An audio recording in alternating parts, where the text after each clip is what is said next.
welcome back to my channel. Today's video is a little bit different than my other videos. I'm gonna tell you my story on how I got into marathon running. Let's take it back to little Jamie in middle school.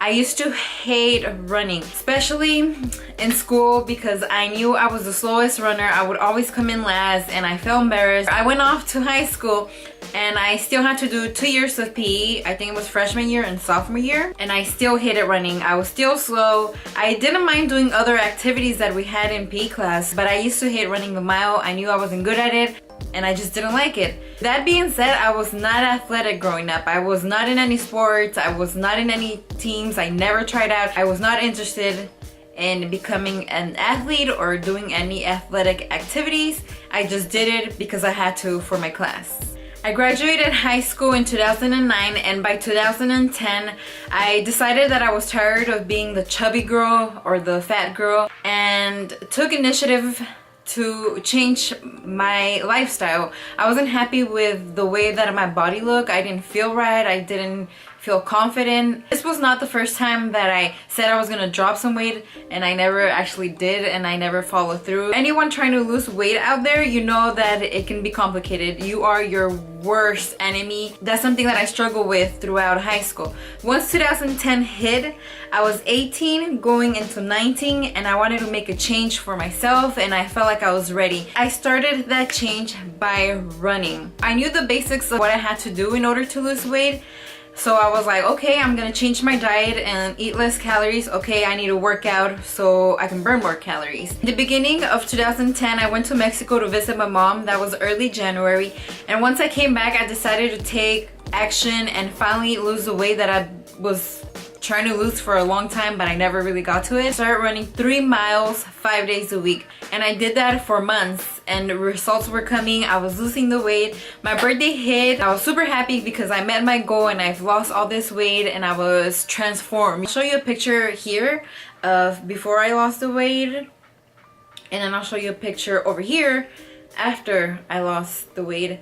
And this is the only picture I have, so please excuse my outfit. I wish I had more pictures, but I don't. After losing my goal weight, I was still exercising, running once in a while, not doing it 5 times a week, but I was still doing it. Sometime between the end of 2010 and the beginning of 2011, I got a hamstring injury, and I didn't even know that I had an injury. I remember feeling the pain and it would hurt, and I was like, oh, I'm probably just sore from working out. I kept working out, and then it got to a point where I couldn't walk anymore. I was limping, and people who knew me, they're like, why are you walking weird? I'm like, because I have an injury. And I never really went to the doctors for it. Actually, I did end up going to a doctor's. I remember getting, what did I get? I got muscle relaxers, and I remember taking those, and I was in class like zoning out, and my professor had to pull me aside and ask me what was wrong, and I was on drugs. And I was super relaxed to the point where I was like, too relaxed for class. I got off the muscle relaxers, but didn't like the way that they made me feel, and I just rested. I rested my leg, and eventually the injury went away. After my injury healed, I was always trying to stay active just so I can maintain my new weight. When I was going to college, I would always take a PE class. You go to the school gym, you clock in and out, and you have to do a certain amount of hours, and it wasn't even a grade, it was a pass or no pass. I always added that into my college classes just because I knew I wasn't gonna make time to be active unless I had to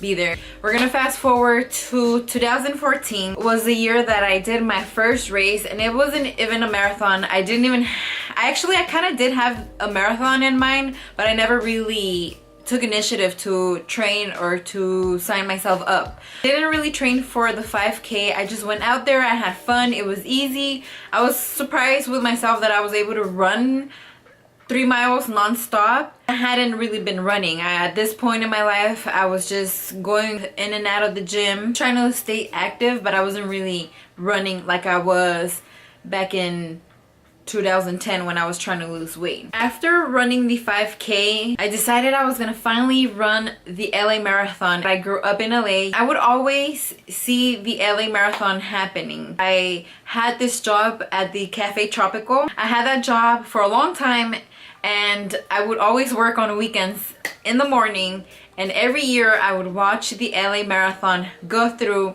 and every year I would tell my coworkers like, I'm gonna run that next year, and I never did. I think that happened like 3 years in a row when I was like, oh, I want to run that, I'm gonna run that, and I never got to it until I was like, I'm gonna go for it and I'm gonna train and I'm gonna run the LA Marathon in 2015. I remember making that goal and thinking, okay, what the fuck, like, how am I gonna train for this? I hopped on the internet and I did some research and I started to train myself. I remember specifically going on Facebook because I didn't want to do this alone. I was like, oh, I need a friend who wants to run the LA Marathon. One person hit me up. We were actually gonna run the marathon together, but something happened and he couldn't train with me. I kept training, and that was the first marathon I did, and I was so happy when I accomplished that. It wasn't even that I was doing it for time. I was just doing it to prove myself that I could do it. I fell in love with it right away. I fell in love with the whole training process, and I fell in love with the character that it helped me build. I fell in love with putting in the work. I fell in love with feeling the pain, pushing my body to the next level when I seriously, like, I feel like you're done, like my body is done, but it's all in here, and I push myself to keep going, to keep pushing, and like that feeling that comes with running, like, I love that feeling. I think it's so awesome that I can incorporate everything that I've learned through running into my everyday life. After completing the LA Marathon in 2015, I knew I wanted more. I ended up doing the San Francisco Marathon and the Long Beach Marathon that same year. In 2016, I did the LA Marathon once again. I also completed the Chesbro Half Marathon. I did the Solvang Half Marathon. I also went off to Mexico and did the Mexico City Marathon, and you guys saw the vlog. If not, I'm gonna put a link somewhere over here so you can go ahead and watch that. This year I actually took it a little bit slow. I started working with my running coach. I met him at the LA Marathon in 2016. We kind of slowed down. I was going too crazy with all the running, and he wanted me to train smarter. This year I was super blessed to run the Pasadena Half Marathon, and then I did the Ventura Marathon in May, and that's where I qualified for Boston. Yay! Just a quick reminder, when I started running in 2015 and I did 3 marathons in 1 year, that first year of running, my goal was never to qualify for Boston. I didn't really even know what Boston was or how special Boston is to the runners. It was the following year, in 2016, that I made that my goal. I started working with my running coach, and he helped me get faster and faster until I reached my goal and qualify for Boston. So it's been a journey. I hope you enjoyed this video. I really wanted to share my story and my journey on how I got started with long distance running. Don't forget to like this video, subscribe to the channel, and I'll catch you on the next one. Bye guys. Doing like 95 on the interstate, looking for a little place.